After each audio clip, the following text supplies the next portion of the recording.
The Machine Stops by E.M. Forster.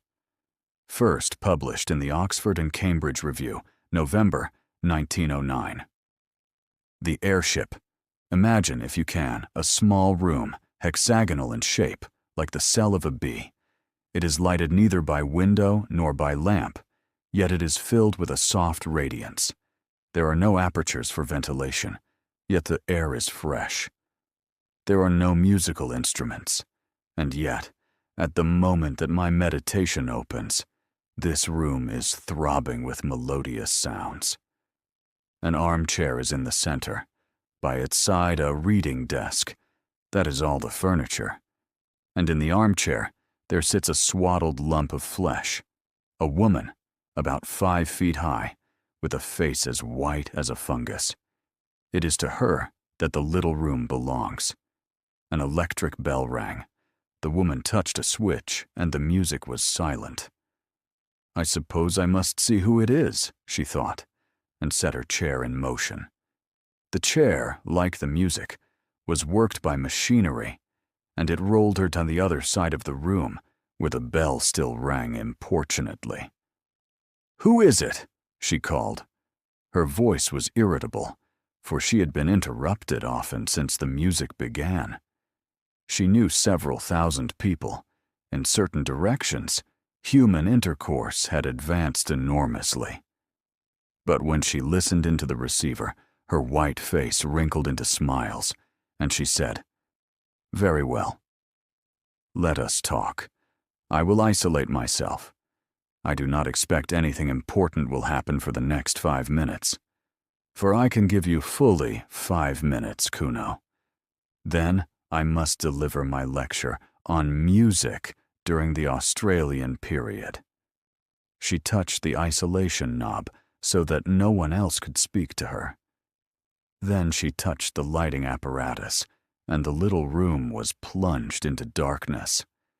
"Be quick," she called, her irritation returning. "Be quick, Kuno. Here I am in the dark wasting my time." But it was fully 15 seconds before the round plate that she held in her hands began to glow. A faint blue light shot across it, darkening to purple, and presently she could see the image of her son, who lived on the other side of the earth, and he could see her. "Kuno, how slow you are," he smiled gravely. "I really believe you enjoy dawdling. I've called you before, Mother, but you were always busy or isolated. I have something particular to say." "What is it, dearest boy?" "Be quick. Why could you not send it by pneumatic post?" "Because I prefer saying such a thing. I want you to come and see me." Vashti watched his face in the blue plate. "But I can see you," she exclaimed. "What more do you want?" "I want to see you not through the machine," said Kuno. "I want to speak to you, not through the wearisome machine." "Oh, hush," said his mother, vaguely shocked. "You mustn't say anything against the machine." "Why not?" "One mustn't." "You talk as if a god had made the machine," cried the other. "I believe that you pray to it when you are unhappy. Men made it. Do not forget that. Great men, but men. The machine is much, but it is not everything. I see something like you in this plate, but I do not see you. I hear something like you through this telephone, but I do not hear you. That is why I want you to come. Pay me a visit, so that we can meet face to face and talk about the hopes that are in my mind." She replied that she could scarcely spare the time for a visit. "The airship barely takes 2 days to fly between me and you. I dislike airships. Why? I dislike seeing the horrible brown earth, and the sea, and the stars when it is dark. I get no ideas in an airship. I do not get them anywhere else. What kind of ideas can the air give you?" He paused for an instant. "Do you not know 4 big stars that form an oblong, and 3 stars close together in the middle of the oblong, And hanging from these stars, 3 other stars. No, I do not. I dislike the stars. But did they give you an idea? How interesting. Tell me. I had an idea that they were like a man. I do not understand. The 4 big stars are the man's shoulders and his knees. The 3 stars in the middle are like the belts that men wore once, and the 3 stars hanging are like a sword. A sword? Men carried swords about with them to kill animals and other men. It does not strike me as a very good idea, but it is certainly original. When did it come to you first? In the airship. He broke off, and she fancied that he looked sad. She could not be sure, for the machine did not transmit nuances of expression. It only gave a general idea of people, an idea that was good enough for all practical purposes, Vashti thought. The imponderable bloom, declared by a discredited philosophy to be the actual essence of intercourse, was rightly ignored by the machine, just as the imponderable bloom of the grape was ignored by the manufacturers of artificial fruit. Something good enough had long since been accepted by our race. The truth is, he continued, that I want to see these stars again. They are curious stars. I want to see them not from the airship, but from the surface of the earth, as our ancestors did thousands of years ago. I want to visit the surface of the earth. She was shocked again. Mother, you must come, if only to explain to me what is the harm of visiting the surface of the earth. No harm, she replied, controlling herself. But no advantage. The surface of the earth is only dust and mud.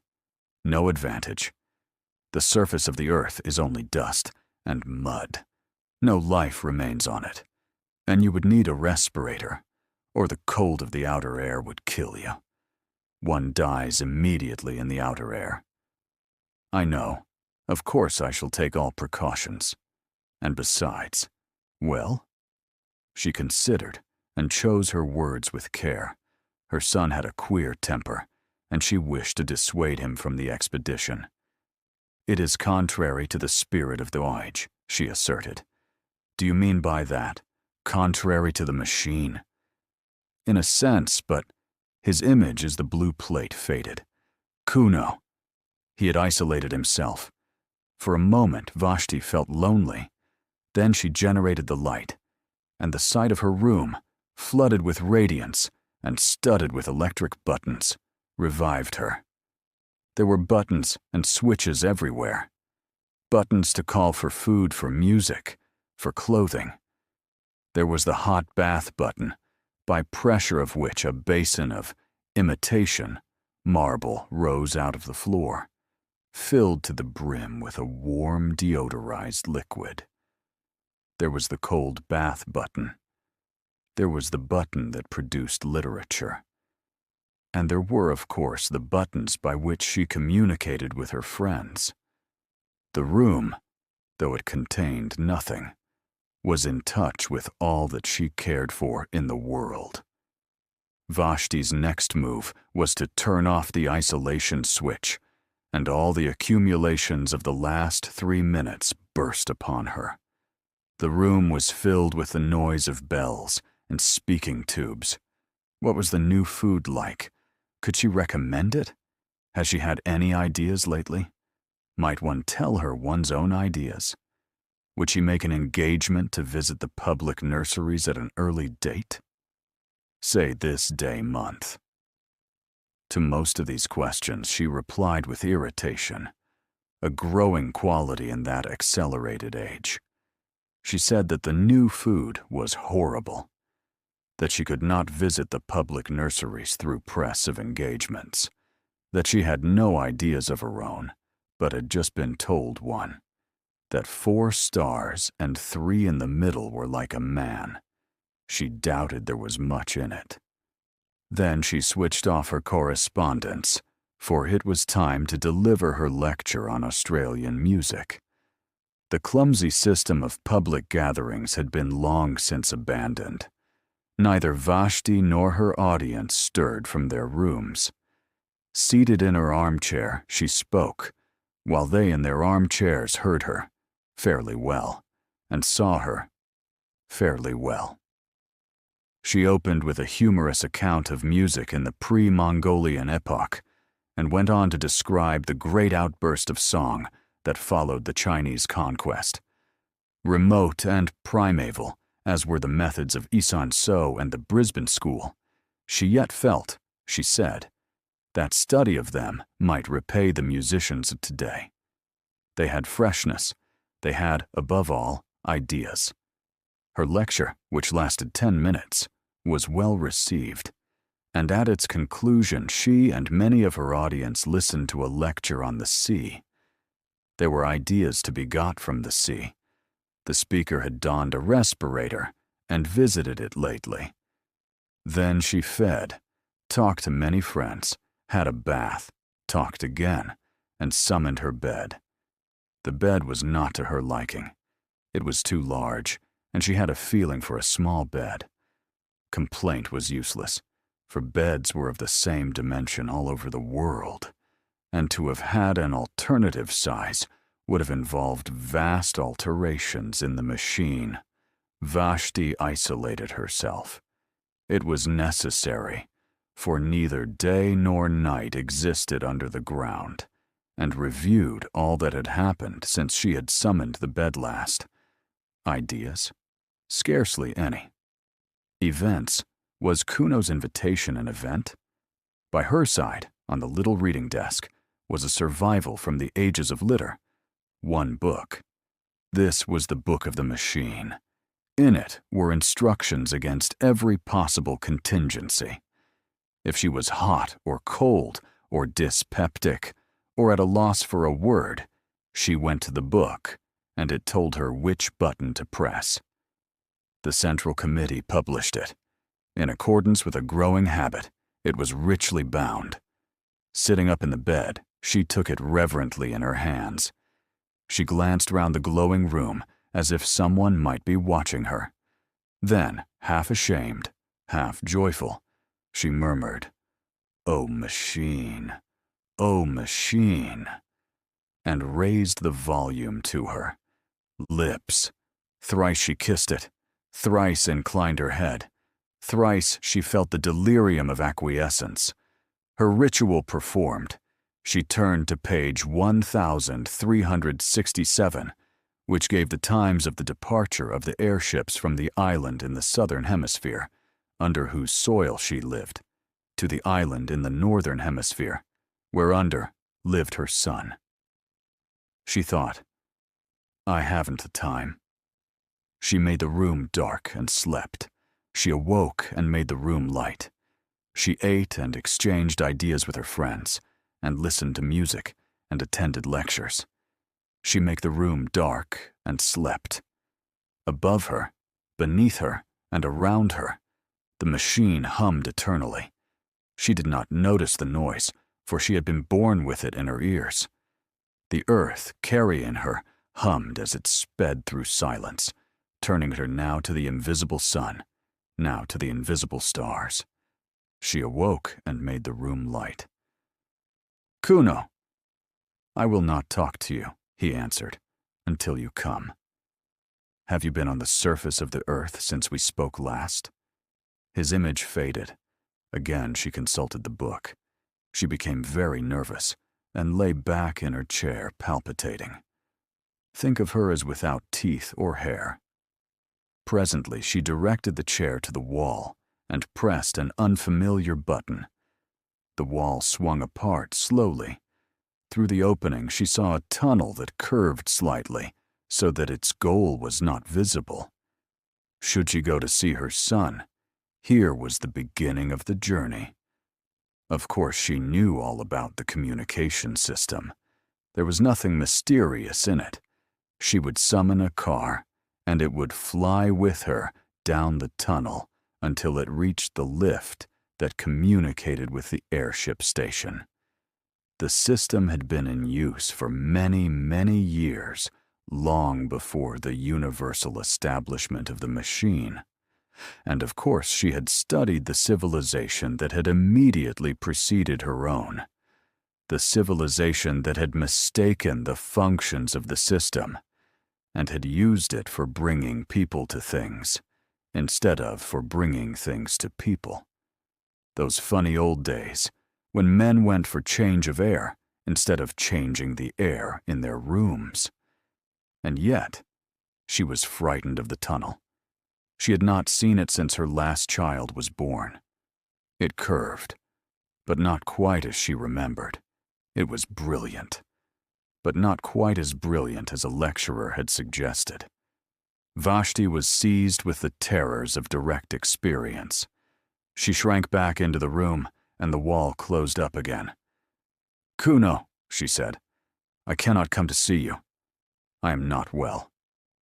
Immediately, an enormous apparatus fell onto her out of the ceiling. A thermometer was automatically laid upon her heart. She lay powerless. Cool pads soothed her forehead. Kuno had telegraphed to her doctor. So the human passion still blundered up and down in the machine.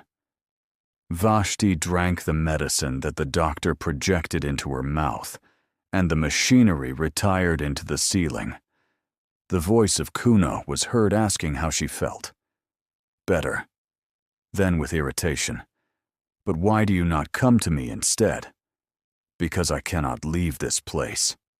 "Why?" "Because any moment, something tremendous may happen." "Have you been on the surface of the earth yet?" "Not yet." "Then what is it?" "I will not tell you through the machine."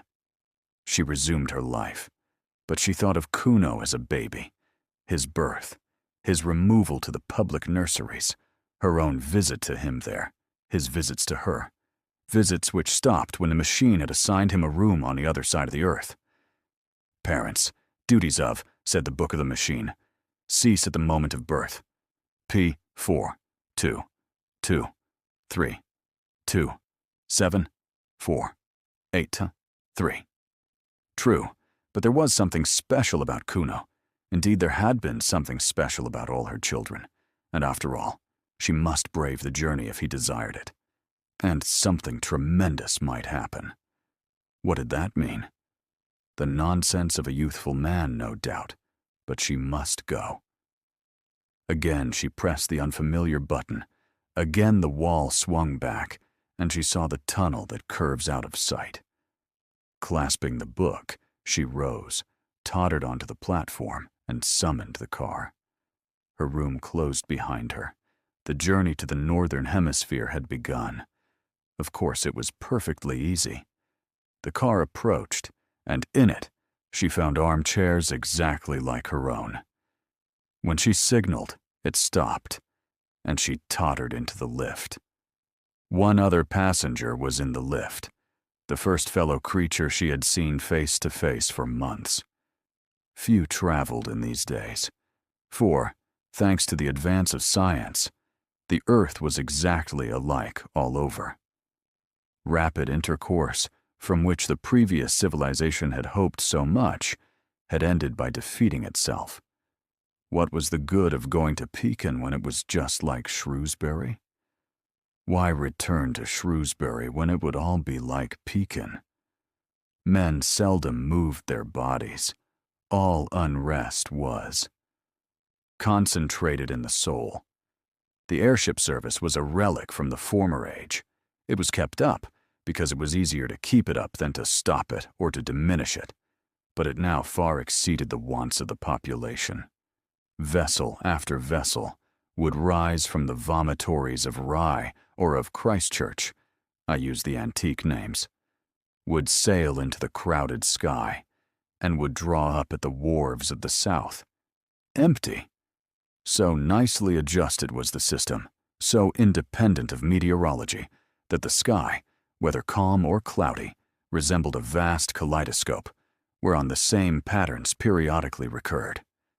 The ship on which Vashti sailed started now at sunset, now at dawn. But always, as it passed above Reims, it would neighbor the ship that served between Helsingfors and the Brazils, and every third time it surmounted the Alps, the fleet of Palermo would cross its track behind. Night and day, wind and storm, tide and earthquake impeded man no longer. He had harnessed Leviathan, all the old literature, with its praise of nature and its fear of nature, rang false as the prattle of a child. Yet as Vashti saw the vast flank of the ship, stained with exposure to the outer air, her horror of direct experience returned. It was not quite like the airship in the cinematophote. For one thing, it smelt, not strongly or unpleasantly, but it did smell, and with her eyes shut, she should have known that a new thing was close to her. Then she had to walk to it from the lift, had to submit to glances from the other passengers. The man in front dropped his book. No great matter, but it disquieted them all. In the rooms, if the book was dropped, the floor raised it mechanically, but the gangway to the airship was not so prepared, and the sacred volume lay motionless. They stopped. The thing was unforeseen, and the man, instead of picking up his property, felt the muscles of his arm to see how they had failed him. Then someone actually said with direct utterance, "We shall be late," and they trooped on board, Vashti treading on the pages as she did so. Inside, her anxiety increased. The arrangements were old-fashioned and rough. There was even a female attendant, to whom she would have to announce her wants during the voyage. Of course, a revolving platform ran the length of the boat, but she was expected to walk from it to her cabin. Some cabins were better than others, and she did not get the best. She thought the attendant had been unfair, and spasms of rage shook her. The glass valves had closed. She could not go back. She saw, at the end of the vestibule, the lift in which she had ascended going quietly up and down, empty. Beneath those corridors of shining tiles were rooms, tier below tier, reaching far into the earth, and in each room there sat a human being, eating, or sleeping, or producing ideas. And buried deep in the hive was her own room. Vashti was afraid. "Oh, machine," she murmured, and caressed her book, and was comforted. Then the sides of the vestibule seemed to melt together, as do the passages that we see in dreams. The lift vanished. The book that had been dropped slid to the left and vanished. Polished tiles rushed by like a stream of water. There was a slight jar, and the airship, issuing from its tunnel, soared above the waters of a tropical ocean. It was night. For a moment, she saw the coast of Sumatra edged by the phosphorescence of waves and crowned by lighthouses, still sending forth their disregarded beams. These also vanished, and only the stars distracted her. They were not motionless, but swayed to and fro above her head, thronging out of one skylight into another, as if the universe and not the airship was careening.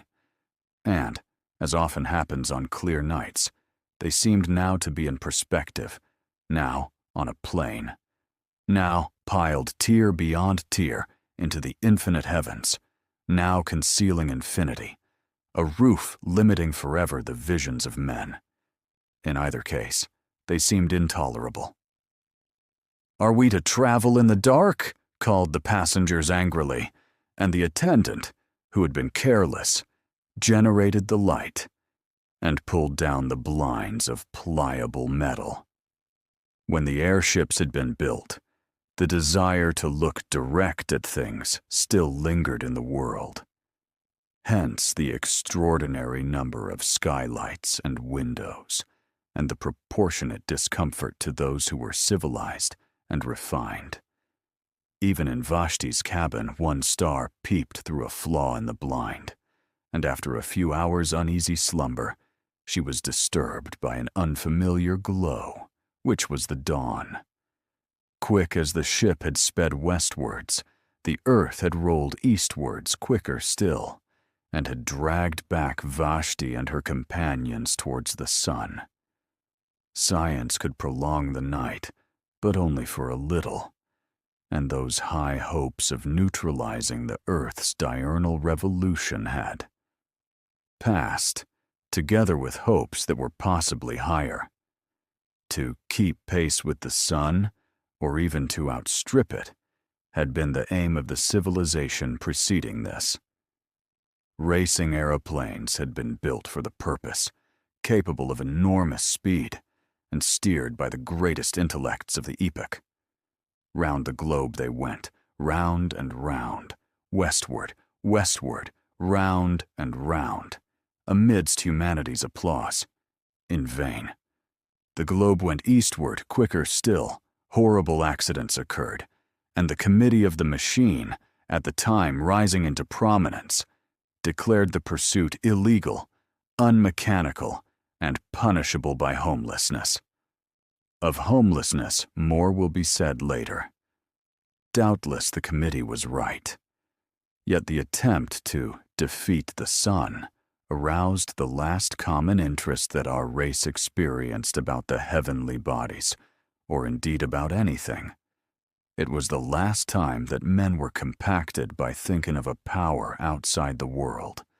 The sun had conquered, yet it was the end of his spiritual dominion.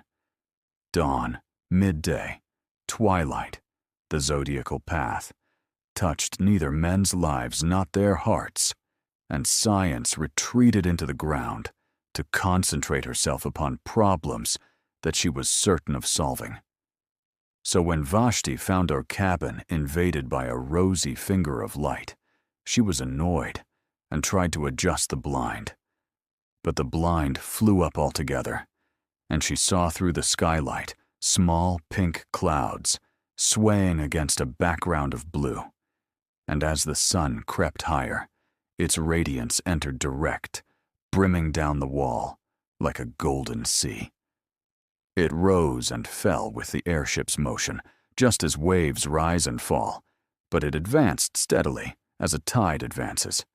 Unless she was careful, it would strike her face. A spasm of horror shook her, and she rang for the attendant. The attendant, too, was horrified, but she could do nothing. It was not her place to mend the blind. She could only suggest that the lady should change her cabin, which she accordingly prepared to do.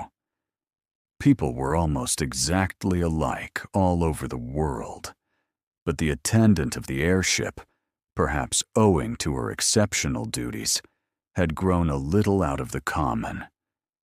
She had often to address passengers with direct speech, and this had given her a certain roughness and originality of manner. When Vashti swerved away from the sunbeams with a cry, she behaved barbarically. She put out her hand to steady her. "How dare you!" exclaimed the passenger. "You forget yourself!" The woman was confused and apologized for not having let her fall. People never touched one another. The custom had become obsolete, owing to the machine. "Where are we now?" asked Vashti haughtily. "We are over Asia," said the attendant, anxious to be polite. "Asia? You must excuse my common way of speaking. I have got into the habit of calling places over which I pass by their unmechanical names. Oh, I remember Asia. The Mongols came from it. Beneath us, in the open air, stood a city that was once called Simla. Have you ever heard of the Mongols and of the Brisbane School? No. Brisbane also stood in the open air. Those mountains to the right, let me show you them." She pushed back a metal blind. The main chain of the Himalayas was revealed. They were once called the roof of the world, those mountains. What a foolish name. You must remember that, before the dawn of civilization, they seemed to be an impenetrable wall that touched the stars. It was supposed that no one but the gods could exist above their summits. How we have advanced, thanks to the machine. How we have advanced, thanks to the machine, said Vashti. How we have advanced, thanks to the machine, echoed the passenger who had dropped his book the night before and who was standing in the passage. And that white stuff in the cracks. What is it? I have forgotten its name. Cover the window, please. These mountains give me no ideas. The northern aspect of the Himalayas was in deep shadow. On the Indian slope, the sun had just prevailed. The forests had been destroyed during the literature epoch for the purpose of making newspaper pulp, but the snows were awakening to their morning glory, and clouds still hung on the breasts of Kinchenjunga. In the plain were seen the ruins of cities, with diminished rivers creeping by their walls, and by the sides of these were sometimes the signs of vomitories, marking the cities of today.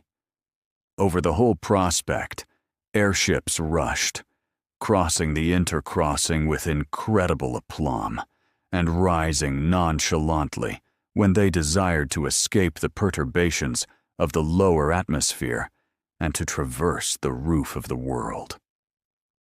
We have indeed advanced, thanks to the machine, repeated the attendant, and hid the Himalayas behind a metal blind. 9. The day dragged wearily forward. The passengers sat each in his cabin, avoiding one another with an almost physical repulsion and longing to be once more under the surface of the earth. There were 8 or 10 of them, mostly young males, sent out from the public nurseries to inhabit the rooms of those who had died in various parts of the earth. The man who had dropped his book was on the homeward journey. He had been sent to Sumatra for the purpose of propagating the race. Vashti alone was traveling by her private will. At midday, she took a second glance at the earth. The airship was crossing another range of mountains, but she could see little, owing to clouds. Masses of black rock hovered below her and merged indistinctly into gray. Their shapes were fantastic. One of them resembled a prostrate man. No ideas here, murmured Vashti, and hid the Caucasus behind a metal blind. In the evening she looked again. They were crossing a golden sea in which lay many small islands and one peninsula. She repeated, no ideas here, and hid Greece behind a metal blind. 2.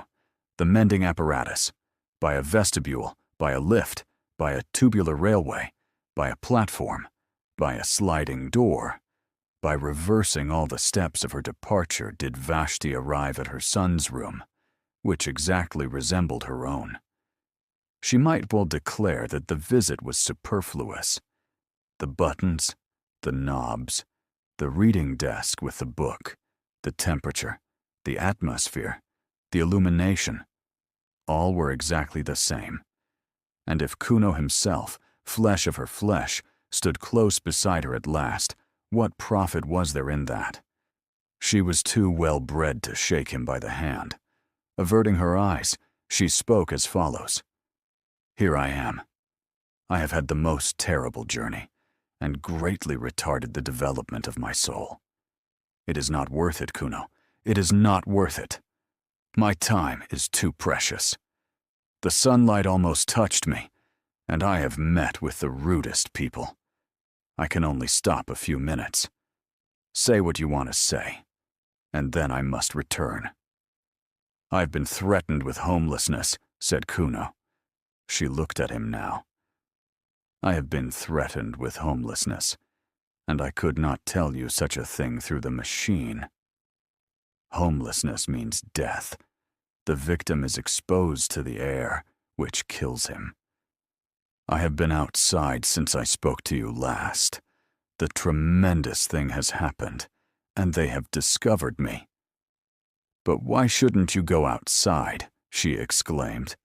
It is perfectly legal, perfectly mechanical, to visit the surface of the earth. I have lately been to a lecture on the sea. There is no objection to that. One simply summons a respirator and gets an aggression permit. It is not the kind of thing that spiritually minded people do, and I begged you not to do it. But there is no legal objection to it. I did not get an aggression permit. Then how did you get out? I found out a way of my own. The phrase conveyed no meaning to her, and he had to repeat it. A way of your own, she whispered. But that would be wrong. Why? The question shocked her beyond measure.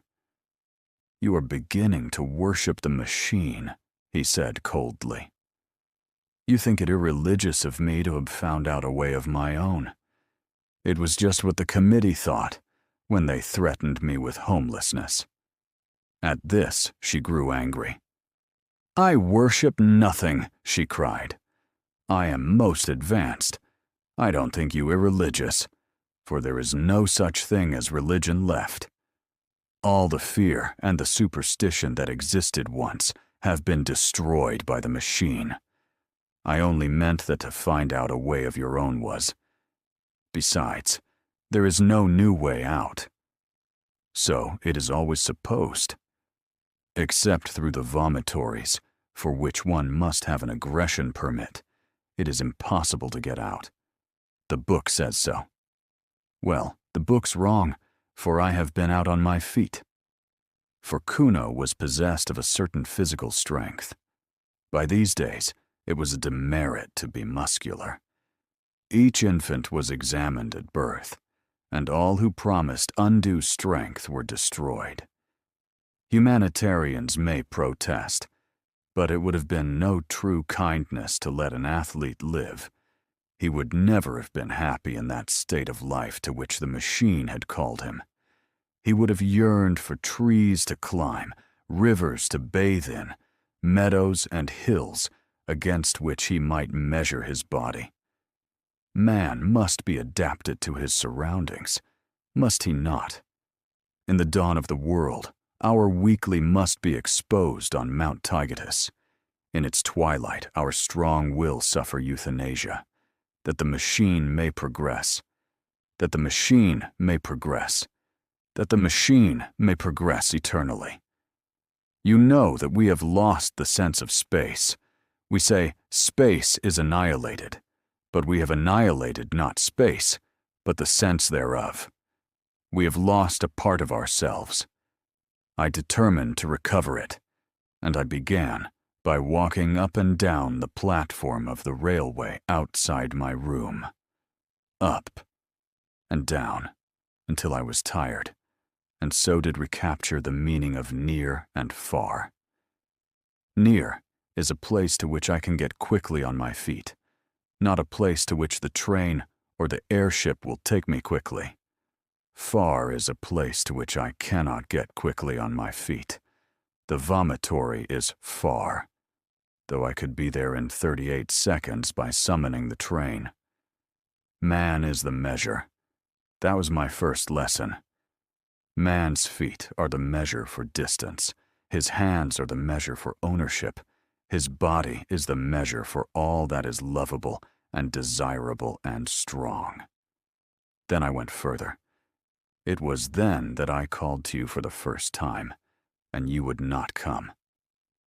This city, as you know, is built deep beneath the surface of the earth, with only the vomitories protruding.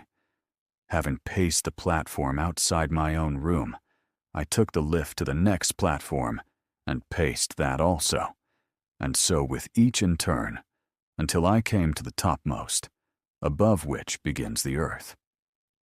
All the platforms were exactly alike, and all that I gained by visiting them was to develop my sense of space and my muscles. I think I should have been content with this. It is not a little thing. But as I walked and brooded, it occurred to me that our cities had been built in the days when men still breathed the outer air, and that there had been ventilation shafts for the workmen. I could think of nothing but these ventilation shafts. Had they been destroyed by all the food tubes and medicine tubes and music tubes that the machine has evolved lately? Or did traces of them remain? One thing was certain. If I came upon them anywhere, it would be in the railway tunnels of the topmost story. Everywhere else, all space was accounted for. I'm telling my story quickly, but don't think that I was not a coward, or that your answers never depressed me. It is not the proper thing. It is not mechanical. It is not decent to walk along a railway tunnel. I did not fear that I might tread upon a live rail and be killed. I feared something far more intangible, doing what wasn't contemplated by the machine. Then I said to myself, man is the measure. And I went, and after many visits, I found an opening. The tunnels, of course, were lighted. Everything is light, artificial light. Darkness is the exception. So when I saw a black gap in the tiles, I knew that it was an exception, and rejoiced. I put in my arm. I could put in no more at first, and waved it round and round in ecstasy. I loosened another tile and put in my head and shouted into the darkness, I am coming. I shall do it yet. And my voice reverberated down endless passages. I seemed to hear the spirits of those dead workmen who had returned each evening to the starlight and to their wives, and all the generations who had lived in the open air called back to me.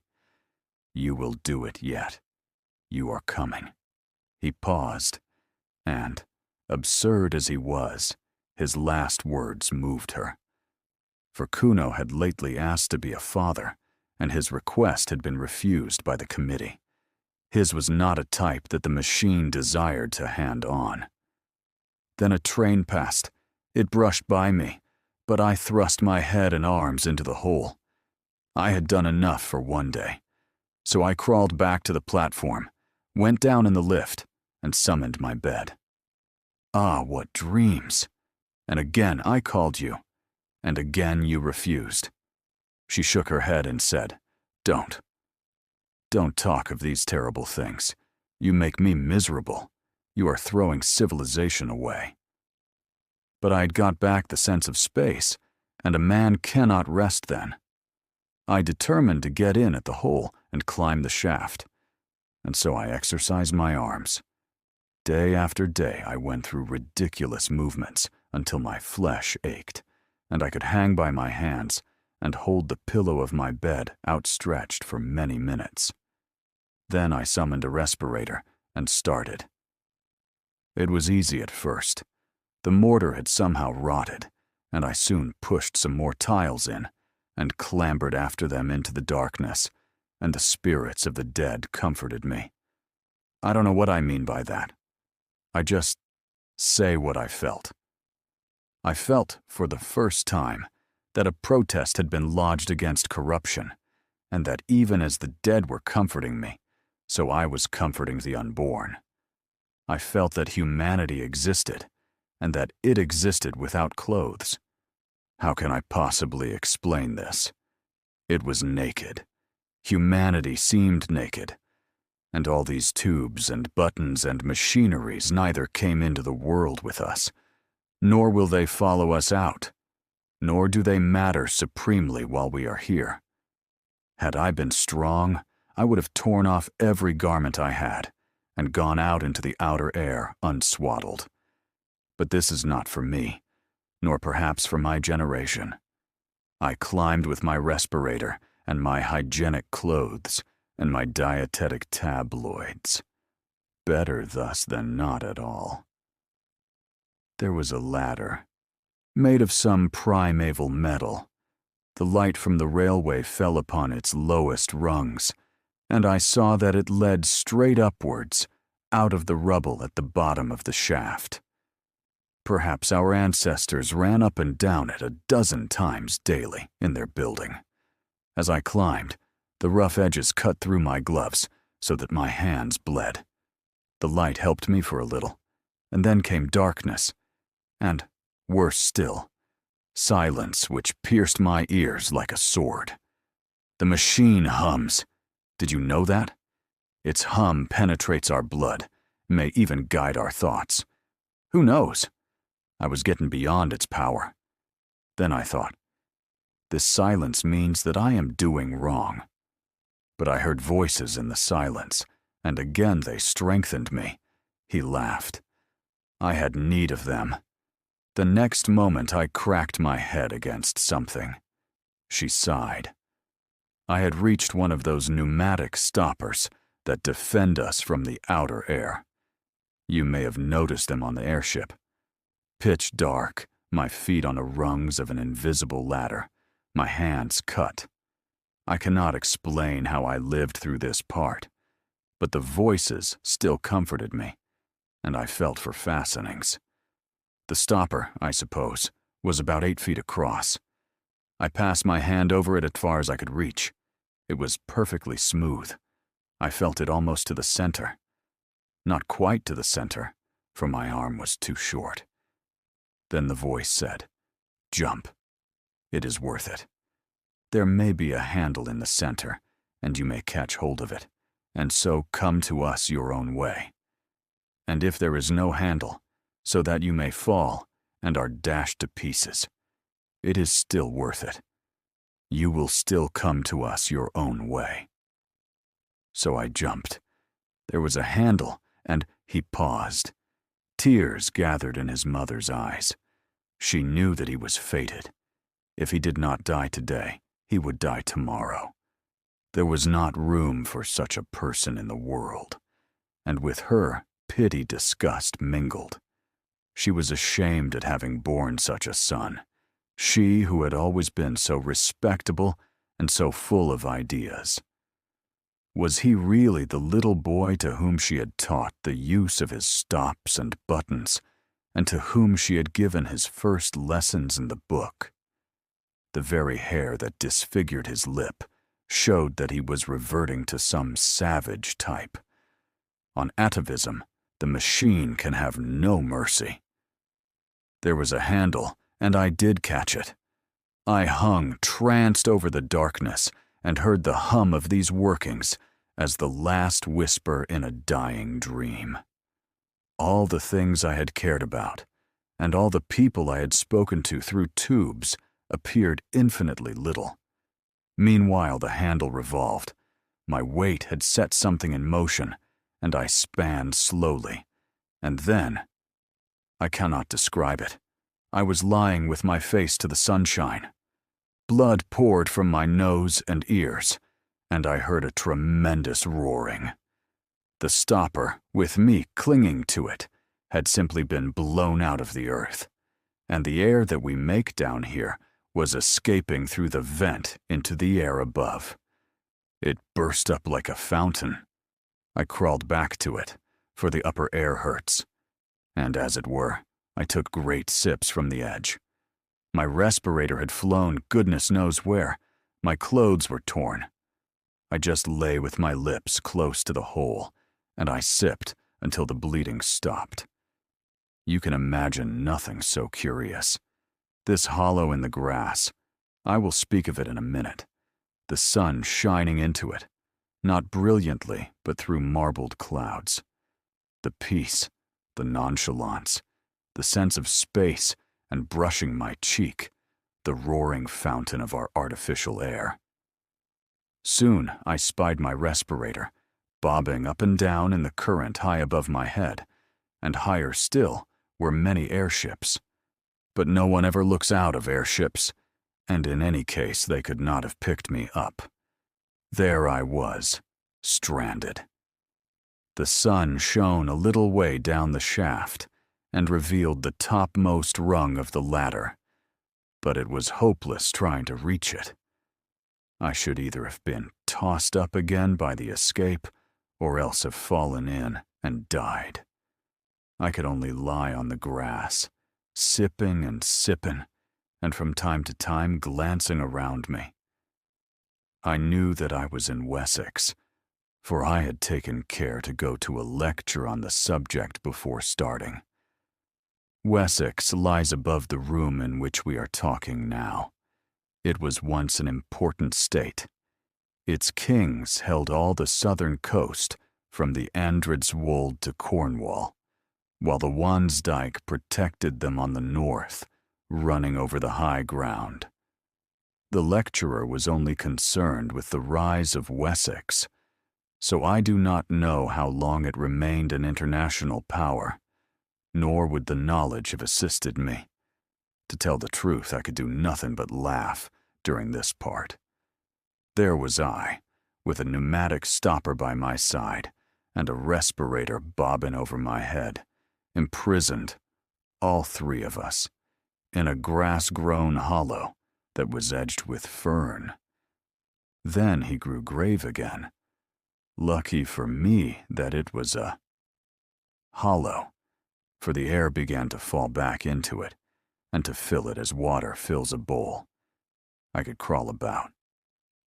Presently, I stood. I breathed a mixture in which the air that hurts predominated whenever I tried to climb the sides.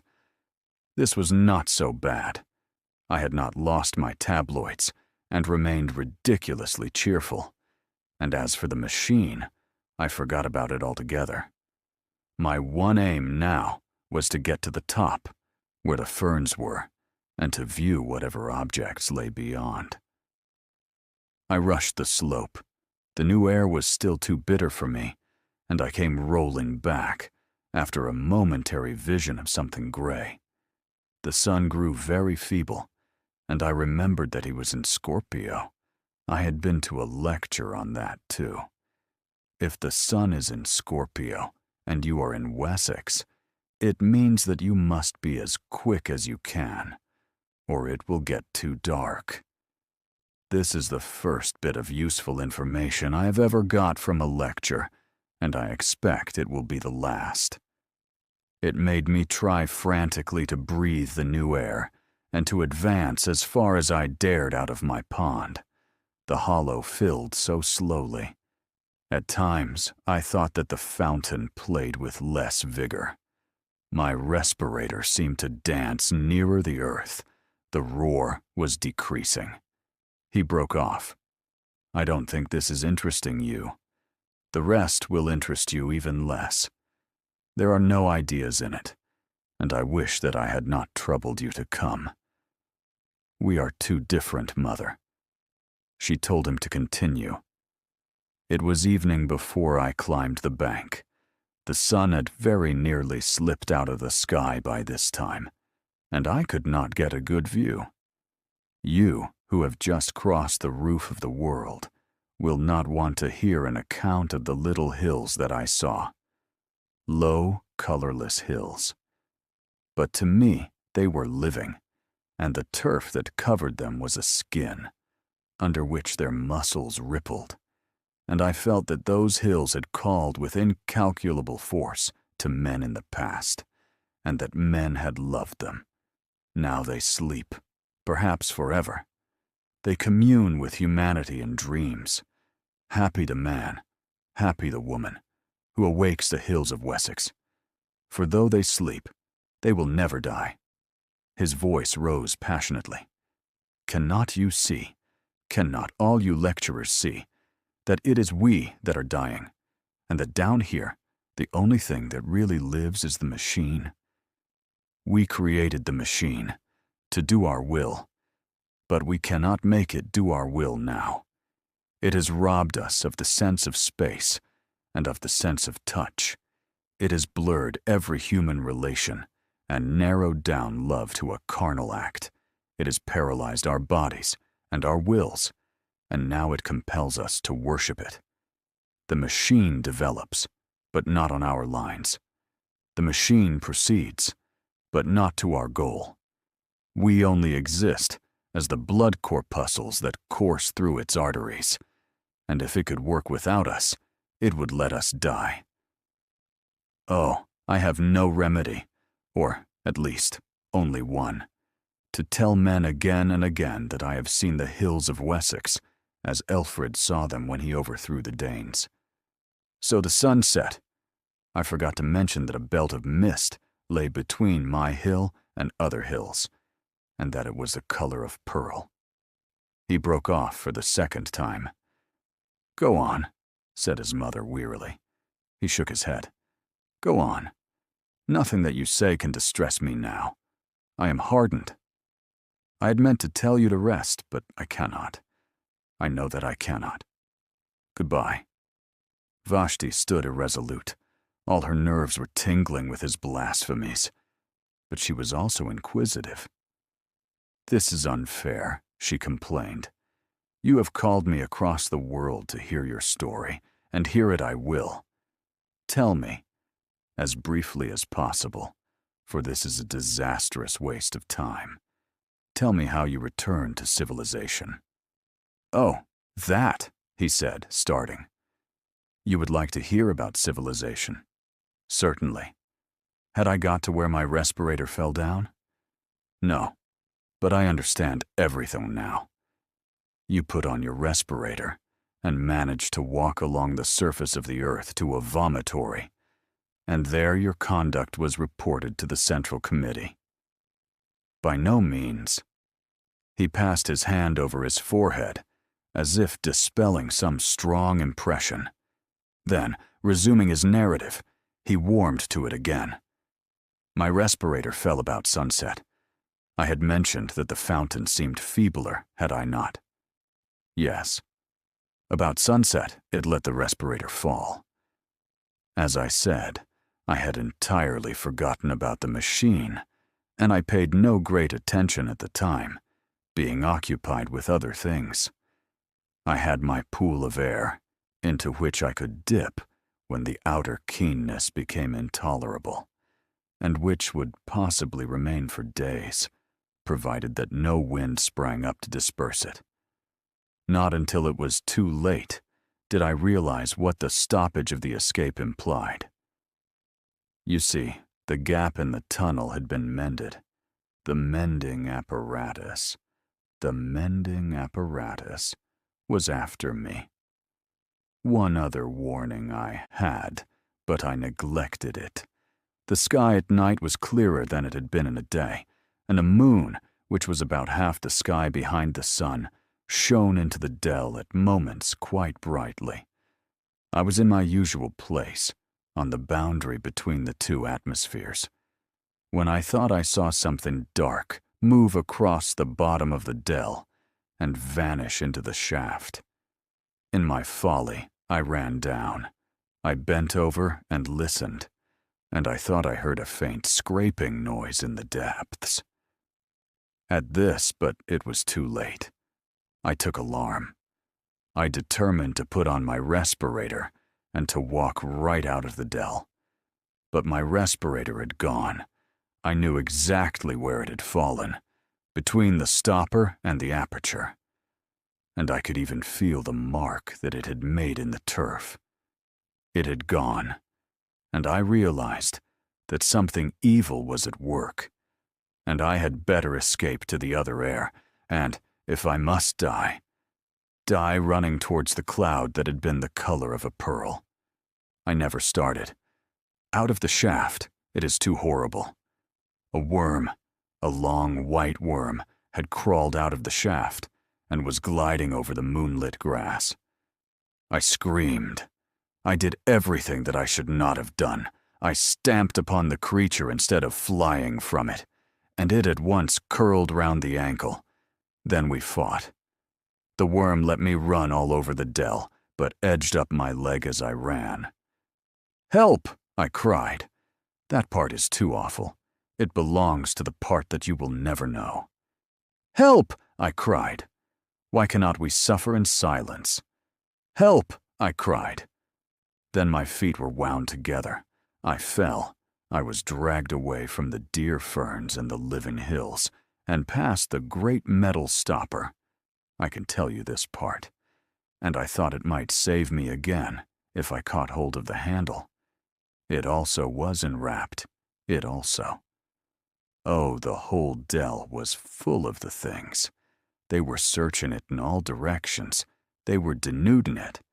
And the white snouts of others peeped out of the hole, ready if needed. Everything that could be moved they brought. Brushwood, bundles of fern, everything. And down we all went, intertwined into hell. The last things that I saw, ere the stopper closed after us, were certain stars, and I felt that a man of my sort lived in the sky. For I did fight.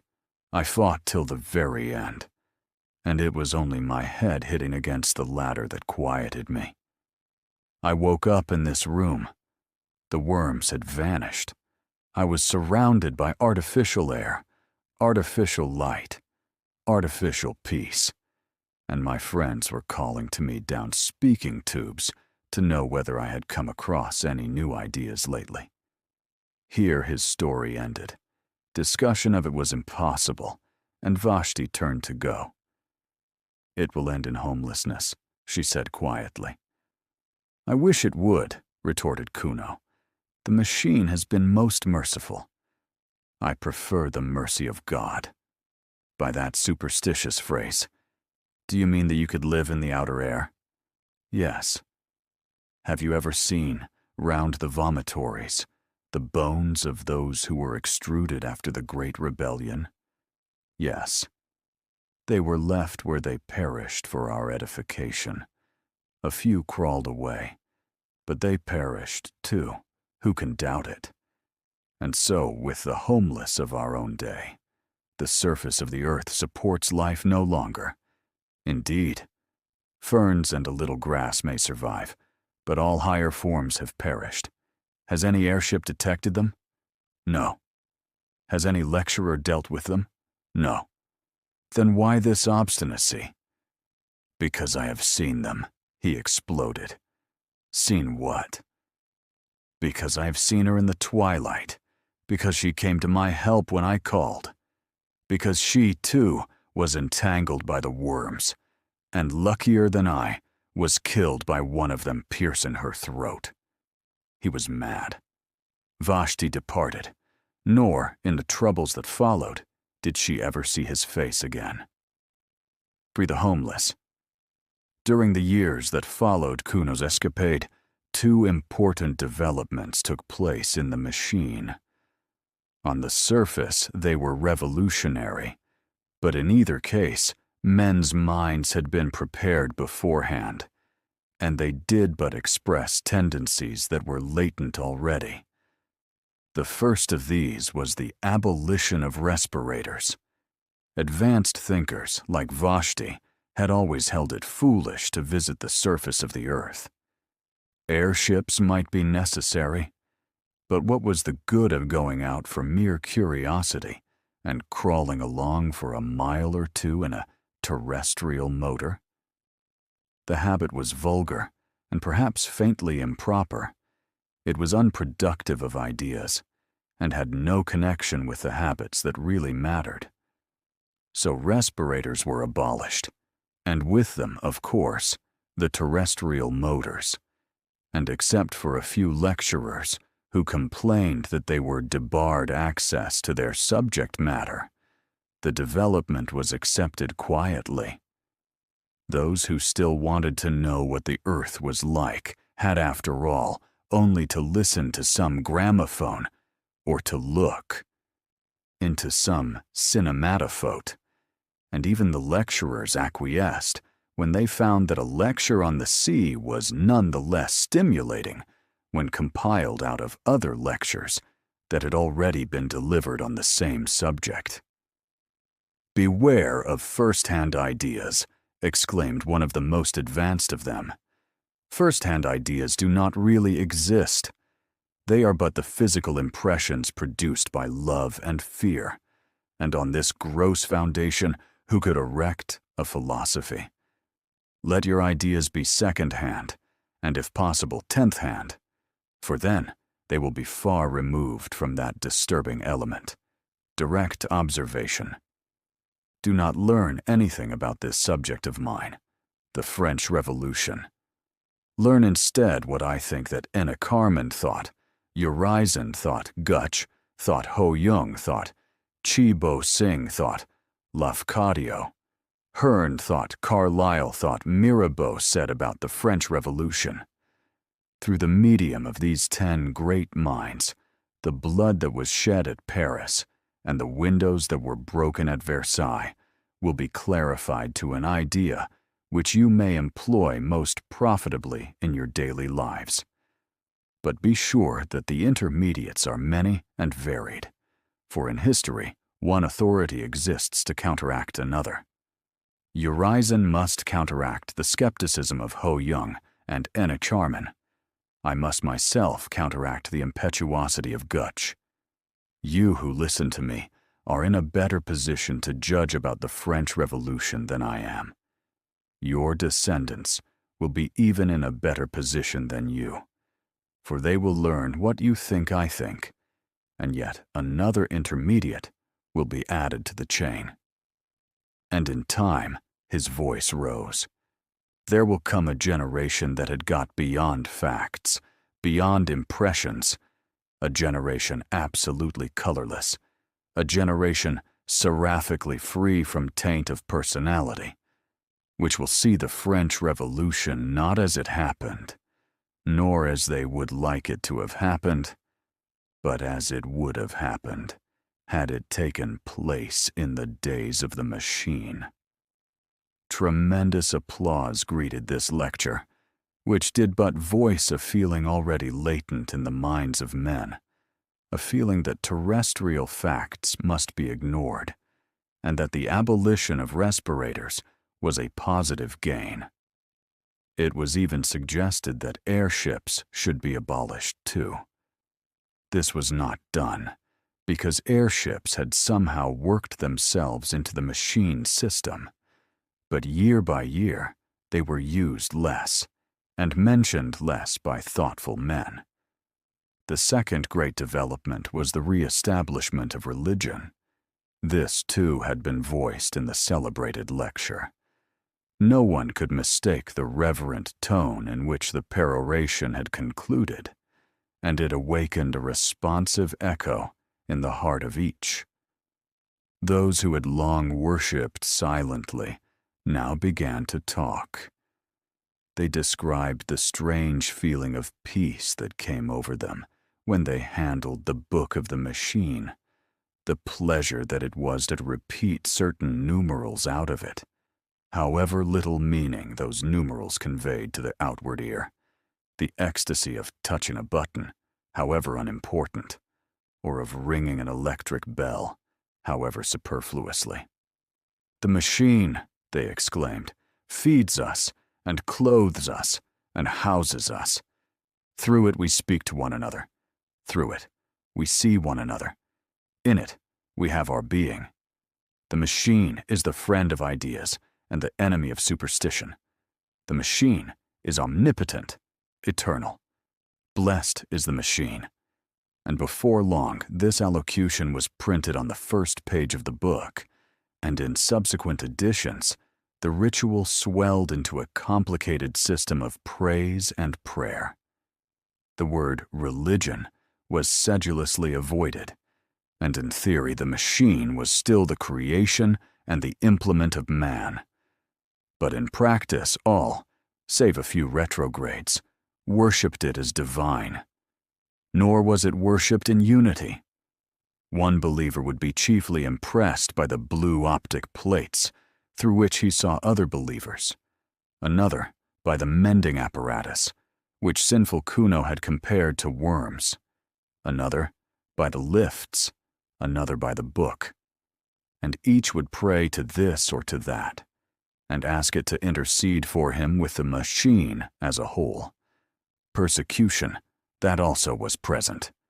It did not break out, for reasons that will be set forward shortly, but it was latent, and all who did not accept the minimum known as undenominational mechanism lived in danger of homelessness, which means death, as we know. To attribute these two great developments to the Central Committee is to take a very narrow view of civilization. The Central Committee announced the developments, it is true, but they were no more the cause of them than were the kings of the imperialistic period the cause of war. Rather did they yield to some invincible pressure, which came no one knew whither, and which, when gratified, was succeeded by some new pressure equally invincible. To such a state of affairs it is convenient to give the name of progress. No one confessed the machine was out of hand. Year by year, it was served with increased efficiency and decreased intelligence. The better a man knew his own duties upon it, the less he understood the duties of his neighbor, and in all the world there was not one who understood the monster as a whole. Those master brains had perished. They had left full directions, it is true, and their successors had each of them mastered a portion of those directions. But humanity, in its desire for comfort, had overreached itself. It had exploited the riches of nature too far. Quietly and complacently, it was sinking into decadence, and progress had come to mean the progress of the machine. As for Vashti, her life went peacefully forward until the final disaster. She made her room dark and slept. She awoke and made the room light. She lectured and attended lectures. She exchanged ideas with her innumerable friends and believed she was growing more spiritual. At times, a friend was granted euthanasia and left his or her room for the homelessness that is beyond all human conception. Vashti did not much mind. After an unsuccessful lecture, she would sometimes ask for euthanasia herself. But the death rate was not permitted to exceed the birth rate, and the machine had hitherto refused it to her. The troubles began quietly, long before she was conscious of them. One day she was astonished at receiving a message from her son. They never communicated, having nothing in common, and she had only heard indirectly that he was still alive and had been transferred from the northern hemisphere, where he had behaved so mischievously, to the southern, indeed, to a room not far from her own. Does he want me to visit him? She thought. Never again, never. And I have not the time. No, it was madness of another kind. He refused to visualize his face upon the blue plate, and speaking out of the darkness with solemnity said, "The machine stops. What do you say? The machine is stopping. I know it. I know the signs." She burst into a peal of laughter. He heard her and was angry, and they spoke no more. "Can you imagine anything more absurd?" she cried to a friend. "A man who was my son believes that the machine is stopping. It would be impious if it was not mad." "The machine is stopping?" her friend replied. "What does that mean? The phrase conveys nothing to me." "Nor to me." "He does not refer, I suppose, to the trouble there has been lately with the music?" "Oh no, of course not. Let us talk about music. Have you complained to the authorities?" "Yes, and they say it wants mending, and referred me to the committee of the mending apparatus.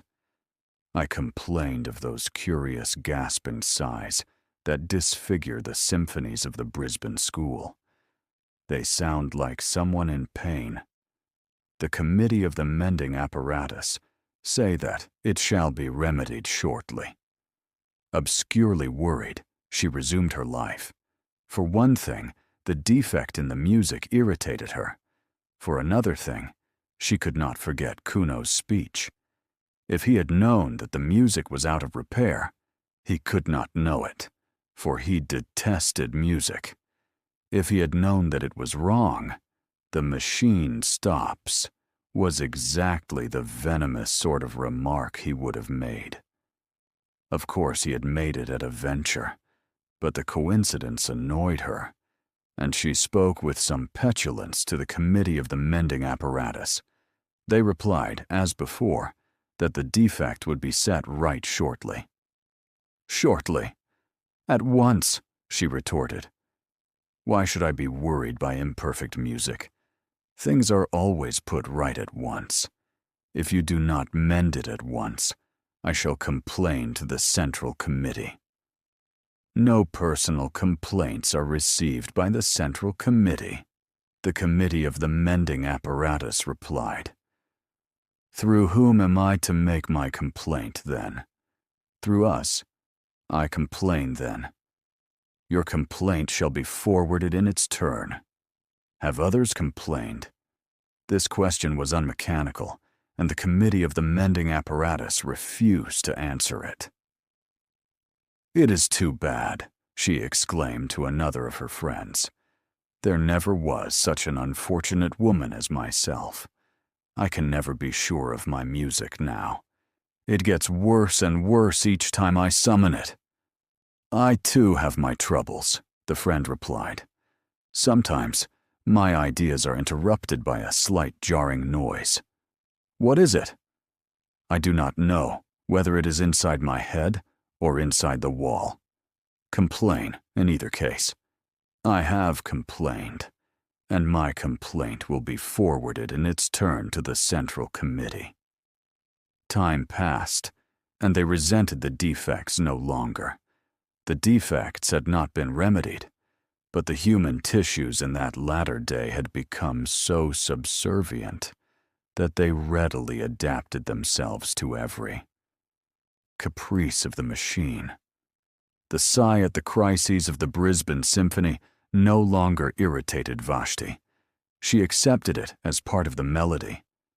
The jarring noise, whether in the head or in the wall, was no longer resented by her friend.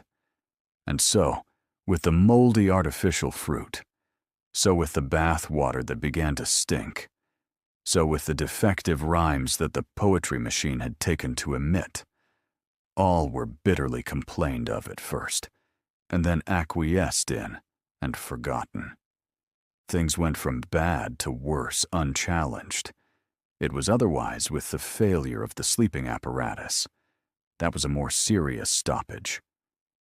There came a day when over the whole world, in Sumatra, in Wessex, in the innumerable cities of Courland and Brazil, the beds, when summoned by their tired owners, failed to appear.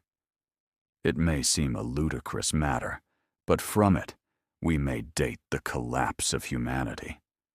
The committee responsible for the failure was assailed by complainants, whom it referred, as usual, to the Committee of the Mending Apparatus, who in its turn assured them that their complaints would be forwarded to the Central Committee. But the discontent grew, for mankind was not yet sufficiently adaptable to do without sleeping. Someone is meddling with the machine, they began. Someone is trying to make himself king, to reintroduce the personal element. Punish that man with homelessness. To the rescue, avenge the machine. Avenge the machine. War, kill the man. But the Committee of the Mending Apparatus now came forward and allayed the panic with well-chosen words. It confessed that the mending apparatus was itself in need of repair. The effect of this frank confession was admirable.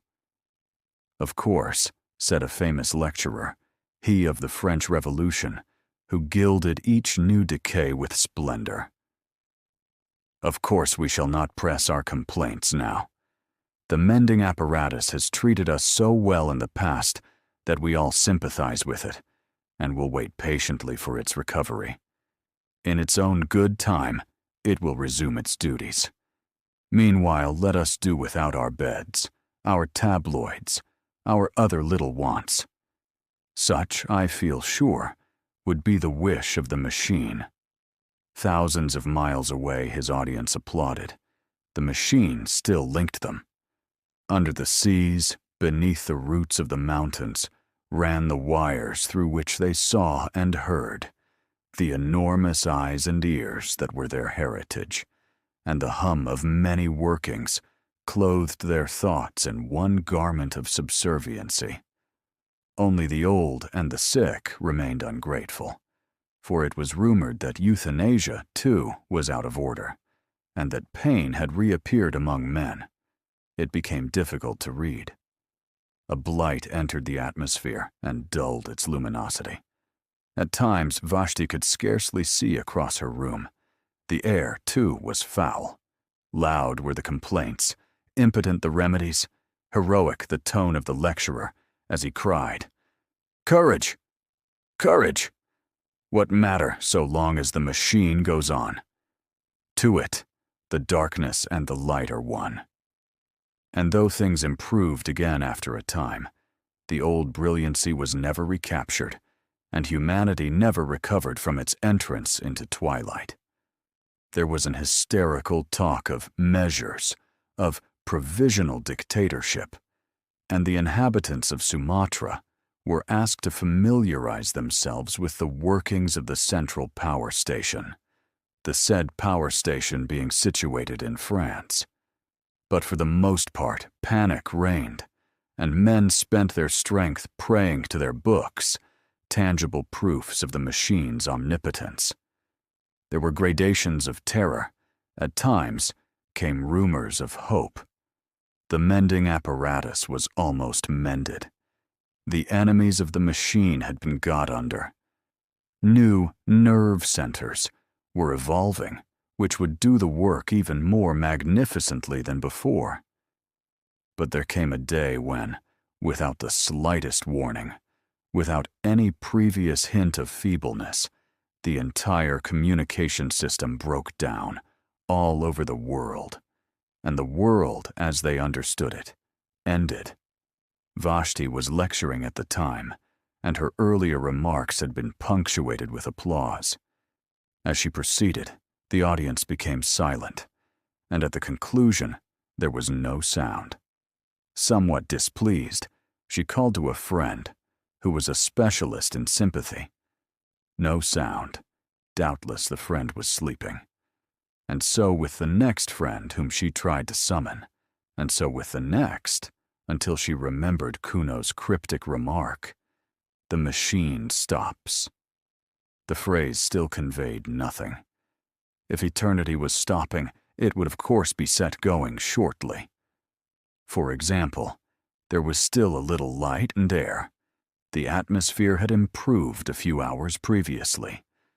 There was still the book, and while there was the book, there was security. Then she broke down, for with the cessation of activity came an unexpected terror. Silence. She had never known silence, and the coming of it nearly killed her. It did kill many thousands of people outright. Ever since her birth, she had been surrounded by the steady hum. It was to the ear what artificial air was to the lungs, and agonizing pains shot across her head. And scarcely knowing what she did, she stumbled forward and pressed the unfamiliar button, the one that opened the door of her cell. Now the door of the cell worked on a simple hinge of its own. It was not connected with the central power station, dying far away in France. It opened, rousing immoderate hopes in Vashti, for she thought that the machine had been mended. It opened, and she saw the dim tunnel that curved far away towards freedom. One look, and then she shrank back, for the tunnel was full of people. She was almost the last in that city to have taken alarm. People at any time repelled her, and these were nightmares from her worst dreams. People were crawling about, people were screaming, whimpering, gasping for breath, touching each other, vanishing in the dark, and ever and anon being pushed off the platform onto the live rail. Some were fighting round the electric bells, trying to summon trains which could not be summoned. Others were yelling for euthanasia, or for respirators, or blaspheming the machine. Others stood at the doors of their cells, fearing, like herself, either to stop in them or to leave them. And behind all the uproar was silence. the silence which is the voice of the earth and of the generations who have gone. No, it was worse than solitude. She closed the door again and sat down to wait for the end. The disintegration went on, accompanied by horrible cracks and rumbling. The valves that restrained the medical apparatus must have weakened, for it ruptured and hung hideously from the ceiling. The floor heaved and fell and flung her from the chair. A tube oozed towards her serpent fashion. And at last, the final horror approached. Light began to ebb, and she knew that civilization's long day was closing. She whirled around, praying to be saved from this, at any rate, kissing the book, pressing button after button. The uproar outside was increasing, and even penetrated the wall. Slowly, the brilliancy of her cell was dimmed. The reflections faded from the metal switches. Now she could not see the reading stand. Now not the book, though she held it in her hand. Light followed the flight of sound. Air was following light. And the original void returned to the cavern from which it has so long been excluded. Vashti continued to whirl like the devotees of an earlier religion, screaming, praying, striking at the buttons with bleeding hands. It was thus that she opened her prison and escaped. Escaped in the spirit. At least so it seems to me, ere my meditation closes. That she escapes in the body, I cannot perceive that. She struck, by chance, the switch that released the door, and the rush of foul air on her skin, the loud throbbing whispers in her ears, told her that she was facing the tunnel again, and that tremendous platform on which she had seen men fighting. They were not fighting now. Only the whispers remained, and the little whimpering groans. They were dying by hundreds out in the dark. She burst into tears. Tears answered her. They wept for humanity, those two, not for themselves. They could not bear that this should be the end. Ere silence was completed, their hearts were opened, and they knew what had been important on the earth. Man, the flower of all flesh, the noblest of all creatures visible.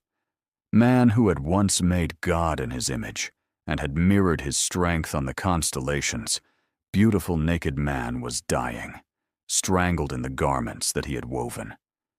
Century after century had he toiled, and here was his reward.